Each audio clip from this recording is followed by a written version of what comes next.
Prepodobna Mati Petko, moli Boga za nas. Čisto srce Gospod želi, evanđelje tako veli.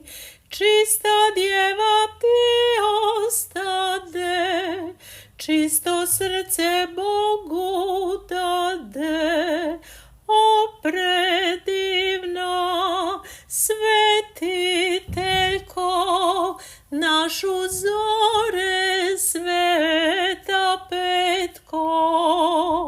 O predivna svetiteljko, našu zore sveta Petko. Prečisti Gospod traži, bez maštanja i bez laži.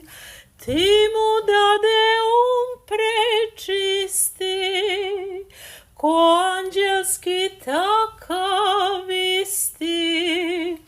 O predivna svetiteljko, čuj na molbe sveta Petko. O predivna svetiteljko, čuj na molbe sveta Petko.